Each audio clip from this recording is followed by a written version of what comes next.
안녕하세요. 책 읽는 비타민입니다. 오늘 들려드릴 책은 성숙한 어른이 갖춰야 할 좋은 심리습관, 지은이 류시안, 출판사 다연. 하버드대 심리학 박사가 권하는 매일 3분 습관.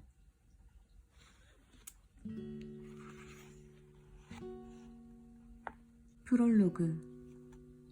그 많던 시간이 다 어디로 갔는지 몰라. 이는 지난 몇 년간 사람들에게서 가장 많이 들은 푸념이다. 나이를 먹으면서 위아래로 살펴야 할 사람 또한 늘어가는데 갈수록 자유시간이 줄어들다 보니 상대적으로 시간이 없다고 생각하는 모양이다. 그 마음 나도 충분히 이해한다. 그러나 어쩌면 단순히 나이를 먹어가기 때문이 아니라 이 시대 때문인지도 모른다. 우리가 살고 있는 이 시대는 어떠한가? 스마트폰이 생기면서 정보가 급증했고 그만큼 우리의 선택지도 늘어났다. 도시락을 먹으며 뉴스를 볼 수 있게 되었고 출퇴근 시간에 모바일 게임을 즐길 수 있게 되었고 잠들기 전 드라마를 몰아서 볼 수 있게 되었다. 어떻게 보면 시간이 없는 게 아니라 우리가 시간을 너무 빡빡하게 사용하고 있다는 얘기다. 오늘날의 이러한 환경은 사회 초년생들을 더욱 피곤하게 만든다. 예컨대 한 친구의 조카는 2년 전 학교를 졸업하고 가오슝을 떠나 베이징에서 직장 생활을 시작했다. 박봉의 근무 시간은 긴 터라 그는 퇴근하면 주로 집에 틀어박혀 여자친구와 영상통화를 하거나 온라인 게임을 하는 생활을 반복하고 있다 했다. 친구는 그런 조카가 참 한심해 보이는데 한편으로는 이해되기도 한다며 이렇게 말했다. 보고 있으면 마뜩자는데 일하느라 진을 뺐잖아. 게다가 그렇게 지내는 것이 무슨 잘못도 아니고 나는 나이에 상관없이 모든 사람의 마음속에는 꿈에 대한 계획과 막연한 기대, 더 나은 내가 되고 싶다는 바람이 존재한다고 믿는다. 생각해보라. 새해가 다가올 때마다, 생일 때마다, 혹은 서점에 갈 때마다 이런 마음의 목소리가 커지지 않던가. 자기 계발서를 사 책장에 꽂아놓고 그저 책 제목을 바라보는 것만으로도 자신에겐 희망이 있다고 생각하는 사람이 적지 않을 것이다. 문제는 실천에 옮기고 습관을 바꿔야겠다고 다짐할 때마다 그 일이 너무 거창하게 다가온다는 점이다. 온전한 시간이 필요한 일인데 당장 여력이 없으니 일정만 확인하다가 결국 휴 나중에 하자 하면서 차일피일 지금까지 미루어 오지 않았던가. 나도 그러던 때가 있다. 중요하지만 사소한 일들을 처리하느라 바빠 나의 성장을 소홀히 했다. 그것도 꽤 오랫동안. 그 결과 나의 삶은 무미건조해졌고 그 속에서 나는 변화하지 못한 채 자기 합리화만 늘어놓는 사람이 되어 있었다. 변명이 습관이 되자 곁에 있는 사람들과 빈번히 부딪혔다. 그랬던 내가 스스로 답을 찾기 시작한 건 약 5년 전이었다. 그때부터 한때 대학원 과정까지 밟으며 공부한 심리학을 다시 처음부터 들여다보기 시작한 것이다. 그 덕분에 나는 많은 생각을 달리하게 되었고, 이를 사람들과 나누면서 운 좋게도 많은 독자의 사랑 또한 받을 수 있었다. 그래서 지금 나는 우리 모두에게 더 나은 내가 될 힘이 잠재되어 있다고 굳게 믿는다. 요컨대 이 힘을 발휘하기 위해 가장 중요한 것은 시간이 아니라 내가 원하면 뭐든 할 수 있어 라는 믿음이다.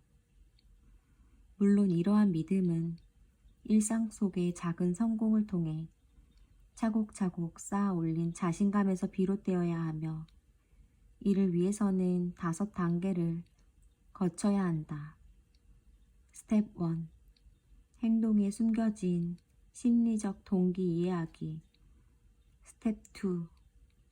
변화의 의도 설정하기. 스텝 3. 행동 교정하기. 스텝 4. 효과 점검하기. 스텝 5. 성공할 때까지 시도하기. 그렇다.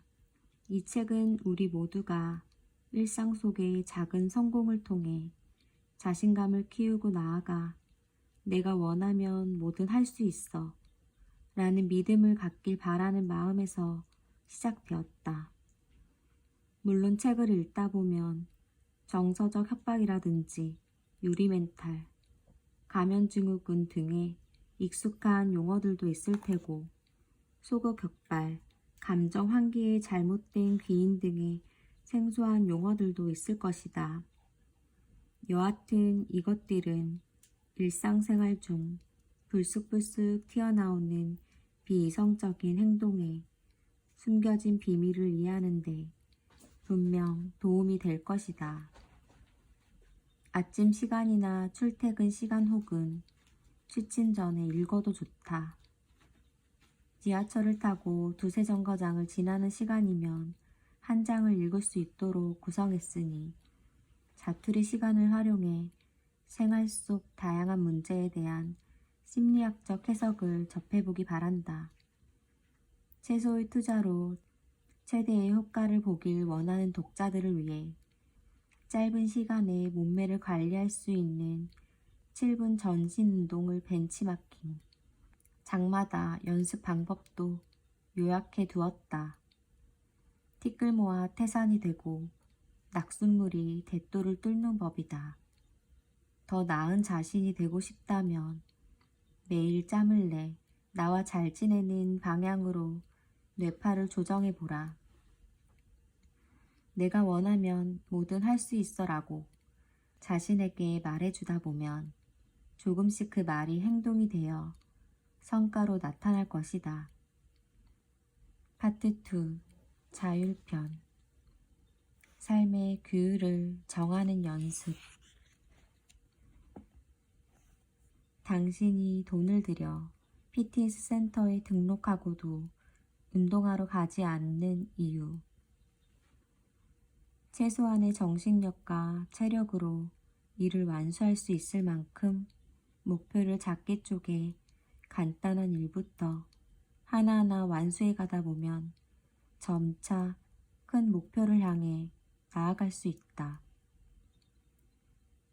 내가 개인적으로 참 좋아하는 미국의 시사 매거진 디 애틀랜틱에 당신이 돈을 들여 피트니스 센터에 등록하고도 운동하러 가지 않는 이유라는 제목의 글이 실린 적이 있다. 모두가 한 번쯤 경험했고 어쩌면 지금도 누군가는 경험 중일지 모를 이 화제는 단숨에 나의 눈길을 사로잡았다. 아닌 게 아니라 정말 희한하지 않은가?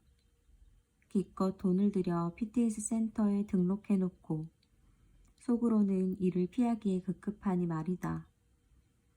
그 글에는 동명의 연구 보고서 내용이 인용되었는데 내용은 이랬다. 피트니스 센터 등록 시 1회 $10, 1개월 $70라는 옵션이 있을 경우 대부분의 사람은 $70짜리를 선택하지만 결국 운동하러 간 날은 한 달에 4번 정도밖에 되지 않은 것으로 드러났다. 다시 말해서 일주일에 2번 운동하는 게 뭐 어렵겠어 라고 쉽게 생각하지만 애초에 생각과 달리 일주일에 2번도 운동하러 가지 못했다는 뜻이다. 이미 $70라는 비용을 지급했다면 남는 장사를 해야 하는 것이 아닐까? 아니다. 사실 $70만큼의 가치를 내느냐 마느냐, 피트니스 센터를 몇 번 가야 이익인가? 같은 문제는 생각하는 것만으로도 사람을 피곤하게 만들어 결국 결정 피로 상태에 빠뜨린다. 정신적 피로를 느끼면 우리의 몸은 휴식 모드로 전환하려 하는데 이 모드 전환의 가장 직접적이고 빠른 방법이 바로 모든 사람과 일과 사물로부터 달아나는 것이다. 즉 대부분의 사람은 생각하는 것을 그 자체만으로도 피곤한 일로 여기고 이를 피하기 위한 가장 간단한 방법으로 생각을 하지 않는 쪽을 선택한다는 얘기다. 행동경제학자가 발견한 현상 중에 과도한 가치폄하 혹은 쌍국형 할인이라고 불리는 심리 현상이 있다. 과도한 가치폄하란 현재의 즐거움에 집중해 미래에 발생할 수도 있는 이익을 과도하게 평가절하하는 심리를 말한다. 이미 회사에 출근해 종일 피로에 시달렸다면 피트니스 센터에 무거운 발걸음을 돌릴 것이 아니라 집으로 돌아가 쉬고 싶은 것은 당연하다는 소리다. 심지어 피트니스 센터에 가면 적어도 2시간은 있어야 하는데 그곳에서 내 소중한 2시간을 보내느니 차라리 집에서 휴식을 취하거나 친구를 만나 식사를 하겠어 라고 생각하기도 한다. 이미 피트니스 센터에 비용을 지급했고 열심히 운동하겠노라 자기 자신과 약속했음에도 말이다. 나의 경우에는 영화를 볼 때 꽤 자주 이 같은 비이성적인 심리현상이 나타난다. 개인적으로 영화관에서는 당연히 탄탄한 플롯과 분명한 메시지가 있는 영화를 봐야 한다고 생각하는 주의다. 심오한 영화는 시간을 들여서 볼 가치가 있을 뿐만 아니라 긴 여운을 남기기 때문이다. 그러나 막상 일을 마치고 영화관에 도착해 쇼핑몰을 둘러보고 영화표를 구매할 때가 되면 자연스레 최근 개봉한 할리우드 액션 영화에 마음이 끌린다. 그러고는 생각한다. 오늘은 피곤해서 머리를 써야 하는 영화는 별로 안 당기네. 그냥 생각 없이 편안하게 볼 수 있는 영화를 봐야겠다.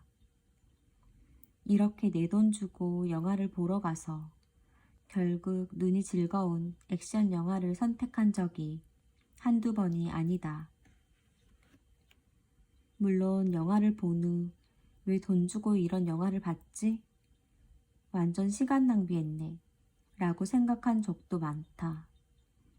그러나 이후 다시 선택의 순간이 왔을 때도 몸이 너무 피곤한 경우에는 여전히 생각 없이 볼 수 있는 가벼운 영화를 골랐다.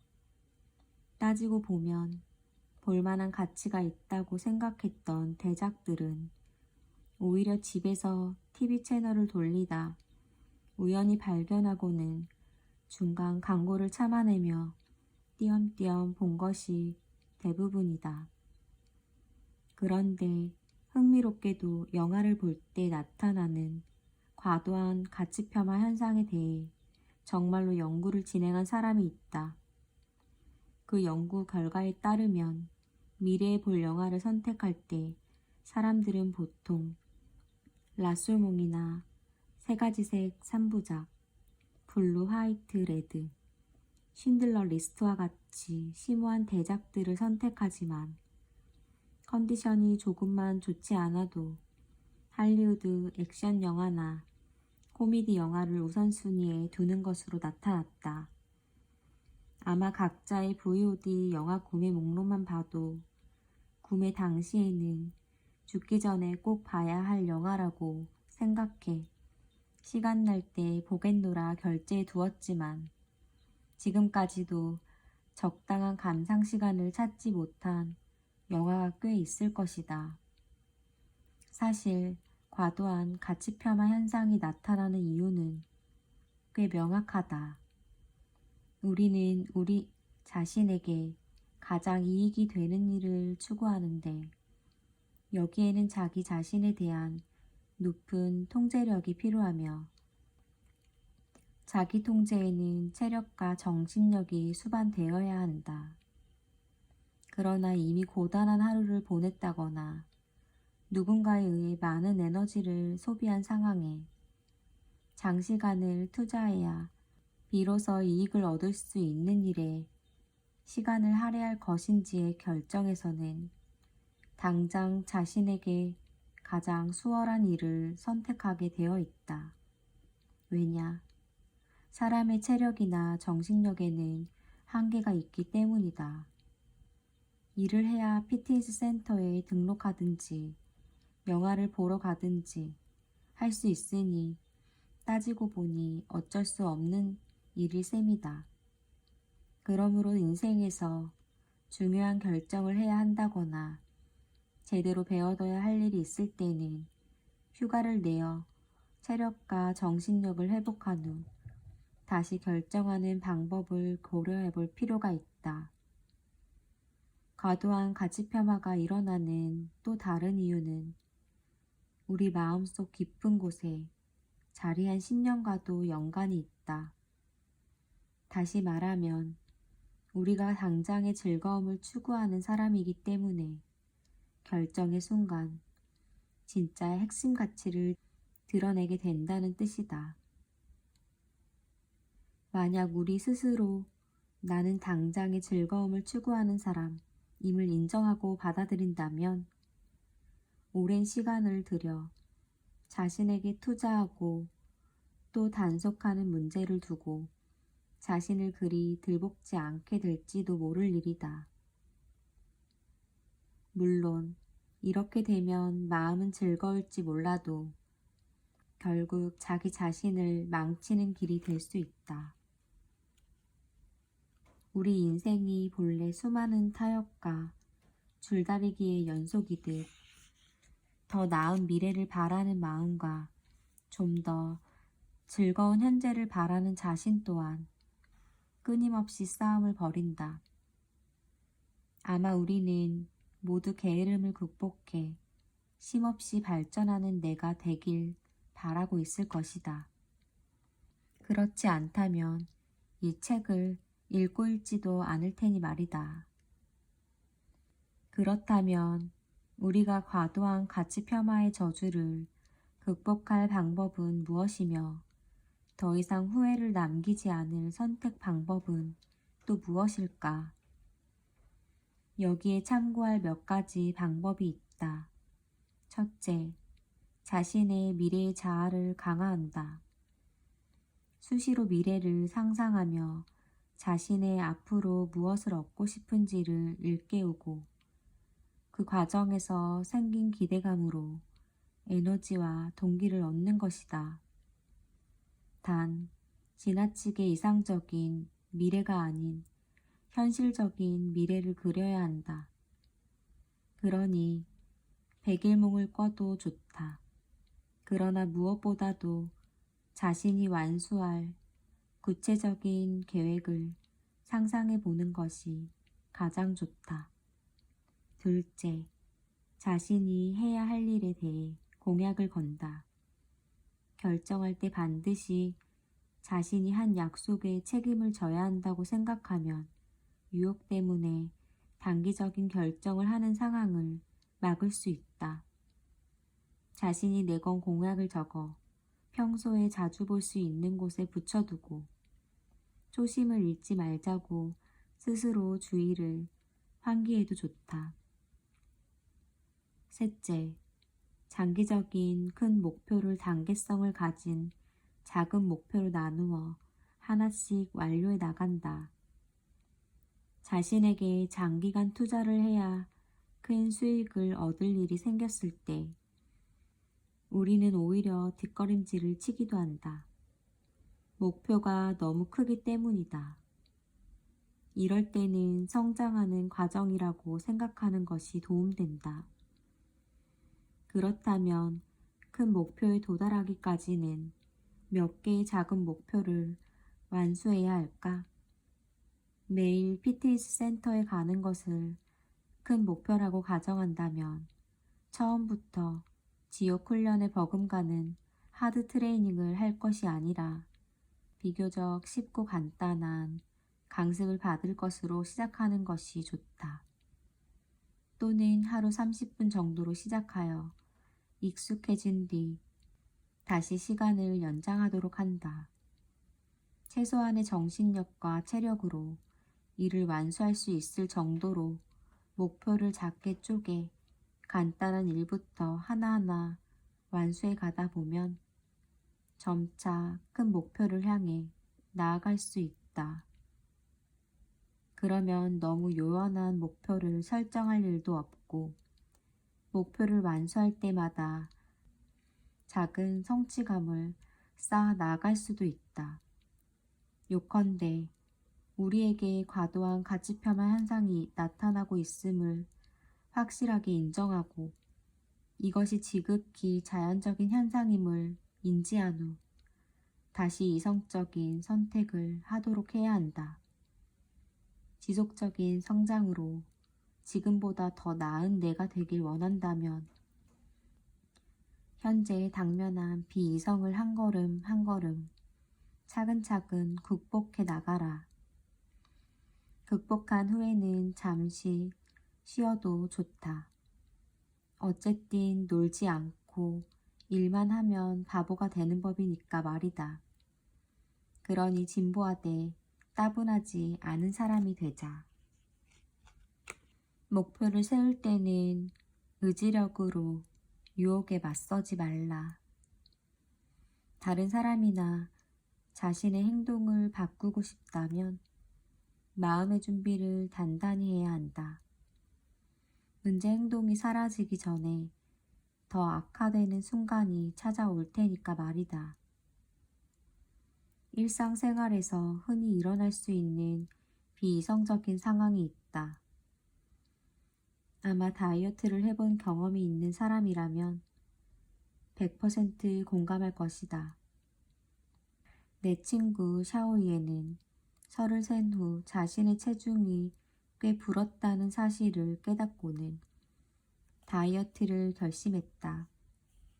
그날부터 그녀는 몇 끼니의 칼로리를 계산해 식단을 조절하고 매일 피트니스 센터에 출석 도장도 찍었다. 그녀의 다이어트 계획은 꽤 순조롭게 진행됐고 그녀는 느낌이 좋았다. 이대로라면 체중 감량도 어려울 것 없겠다는 생각이 들었다. 그러던 어느 날이었다. 밖에는 추적추적 비가 내리고 모처럼 할 일 없이 혼자 집에 있던 샤오이에는 그동안 보지 못한 드라마나 봐야겠다며 몰아보기를 시작했다. 그렇게 드라마를 보고 또 보는 중에 그녀는 갑자기 초콜릿이 먹고 싶어졌다. 그리고 생각했다. 초콜릿 정도의 칼로리는 괜찮겠지?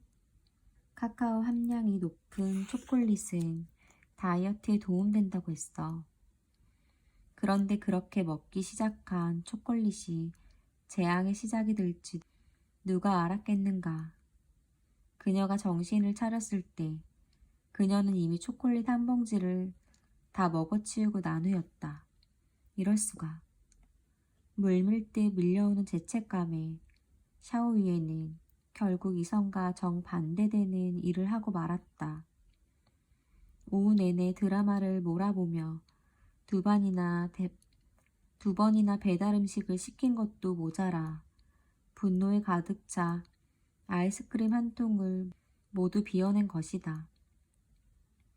그동안 잘 지켜오던 식단 관리는 이 한 번의 폭음과 폭식으로 엉망이 되어버렸다.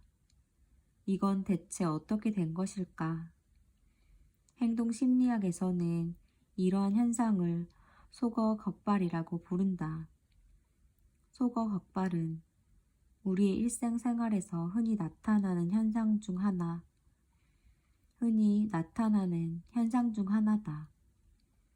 다이어트나 금연을 할 때뿐만 아니라 우리가 어떤 나쁜 습관을 고치려 할 때 성공을 앞두고 공든 탑이 무너지는 경우가 종종 발생하는데, 이는 우리가 노력을 하지 않아서 혹은 노력이 부족해서가 아니라 우리의 되뇌가 온 힘을 다해 우리 자신과 맞서 싸우고 있는 중이기 때문이다. 먼저 우리는 습관이 어떻게 형성되는지를 알아야 할 필요가 있는데, 습관은 보상과 때려야 뗄 수 없는 관계가 있다. 즉 어떤 일을 해서 보상을 얻게 되면 우리는 계속 그 행동을 하게 되고 이로써 습관이 생기는 것이다. 예를 들어 엄마를 따라 상점에 간 아이가 지루함에 짜증을 부리며 보채기 시작하자. 엄마가 아이에게 사탕을 사주었다고 가정해보자. 이때 아이에겐 사탕이 곧 보상인 셈이다. 상점에 갔을 때 아이가 보채면 엄마가 사탕을 사주는 상황이 몇 번 반복되다 보면 아이는 상점에 갈 때마다 떼를 쓰게 된다. 아이의 머릿속엔 이미 떼를 쓰면 사탕이라는 보상이 따라온다는 생각이 하나의 공식처럼 자리 잡았기 때문이다. 물론 이때 보상을 없애기만 하면 아이의 문제 행동도 사라진다. 더 이상 사탕이라는 보상이 주어지지 않으면 아이도 떼를 써봐야 소용이 없다는 사실을 알게 될 테니까 말이다. 단 보상을 없애 아이의 행동을 바로 잡으려면 끝까지 단호함을 잃지 말아야 한다. 문제 행동이 사라지기 전에 그것이 더 나빠지는 순간이 반드시 찾아오기 때문이다. 행동 심리학자들은 동물과 인간에게 모두 이러한 속어 격발, 즉 문제 행동이 사라지기 전에 갑자기 그 문제 행동이 폭발하며 더 심해지는 현상이 나타난다고 말한다. 아마 다들 한 번쯤 컴퓨터가 다운됐던 경험이 있을 것이다. 갑자기 먹통이 된 컴퓨터를 마주했을 때 당신은 어떤 반응을 보였는가? 키보드를 두드려보고 마우스도 클릭해보고 이것저것 닥치는 대로 눌러보다 컴퓨터를 힘껏 때려보기도 하고, 그래도 여전히 반응이 없으면 그제야 단념하지 않았던가. 이것이 바로 속어 격발이다. 물론 컴퓨터는 타협하지 않는다. 우리가 아무리 키보드를 두드리고 컴퓨터를 때려봐도 다운된 컴퓨터는 다운된 컴퓨터일 뿐 아무런 도움이 되지 않는다. 오히려 자칫하면 상태가 더 안 좋아질 뿐이다. 그러나 사람은 타협하기도 하고 마음이 약해지기도 한다. 엄마가 아이의 떼쓰는 행동을 바로 잡겠다고 아이에게 사탕을 주지 않기로 했다면 어떻게 될까? 한동안 아이는 더 심한 떼를 부릴 것이다. 이때 엄마가 마음이 약해져서 혹은 창피하다는 생각에 더 이상 아이의 생떼를 견디지 못하고 알았어. 사탕 줄 테니까 조용히 하기? 라고 말한다면 상황은 더 곤란해진다.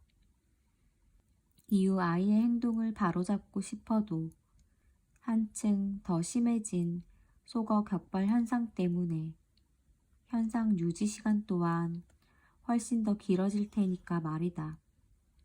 그러므로 다른 사람이나 자신의 행동을 바꾸고 싶다면 문제 행동이 사라지기 전에 더 악화되는 순간이 찾아온다는 사실을 잊지 말고 마음의 준비를 단단히 해야 한다. 그럼 다시 샤오위의 이야기로 돌아가자. 식단 관리는 왜 그렇게 하기 어려운 걸까? 그 이유는 바로 당근과 채찍이 모두 자기의 손에 들려 있는 데다 자신과 타협을 하기란 매우 쉬운 일이기 때문이다. 게다가 음식을 먹는 행위 자체는 반드시 보상된다기보다 보상을 얻기 위한 행동에 불과하다. 진정한 보상은 포만감이나 맛있는 음식을 먹고 난 후에 느끼는 행복감이기 때문이다. 평소 샤오위에는 식단 관리를 하며 넘치는 식욕을 나름대로 잘 참아내는 편이지만 비가 내리고 혼자 집에서 드라마 몰아보기를 하는 날이면 쉽게 이성의 끈을 놓고 만다. 약간의 공허함과 약간의 외로움을 달래는데 초콜릿을 먹으면 드라마를 몰아보는 것만큼 그녀에게 좋은 방법은 없기 때문이다.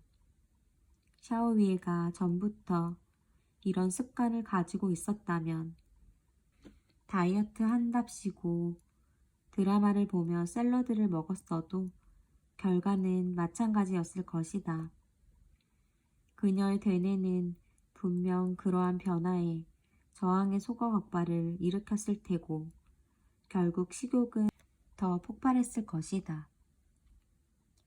그렇다면 샤오위에는 어떻게 해야 이런 간헐적 폭식에서 벗어날 수 있을까? 욕구가 폭발할 것 같은 느낌이 들 때 서둘러 대처 방안을 적용해야 한다. 다시 말하면 사전에 대처 방안을 마련해 두어야 한다는 얘기다. 예컨대 친구에게 자신의 다이어트 계획을 공유하고 자신이 SOS 전화를 걸면 무조건 주의 환기가 필요하다는 뜻이니 수다를 떨며 다이어트에 힘이 되는 이야기를 해주거나 자신을 집 밖으로 불러달라고 미리 부탁해 놓는 것이다. 비단 다이어트 할 때뿐만 아니라 금연이나 금주를 할 때도 마찬가지다. 자신을 변화시키려고 하면 성곡의 문턱에서 꼭 배수진을 치는 것이 바로 인간의 잠재의식이다. 그러므로 되뇌가 나를 궁지에 몰아넣고 반격을 가할 때를 대비해 반드시 비상계획을 세워두어야 한다.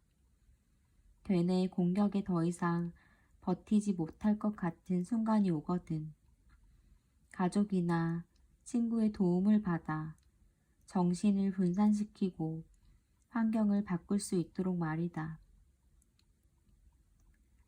성공의 문턱에서 자꾸만 이를 그르치게 되는 이유는 자신의 의지력이 약해서가 아니라 소가 격발의 힘이 너무 강하기 때문이다. 그러나 소가 격발이 일어나는 원인을 이해하고 사전에 대체 방안을 세워둔다면 나쁜 습관을 고치는 일도 더 이상 불가능한 것만은 아닐 터이다.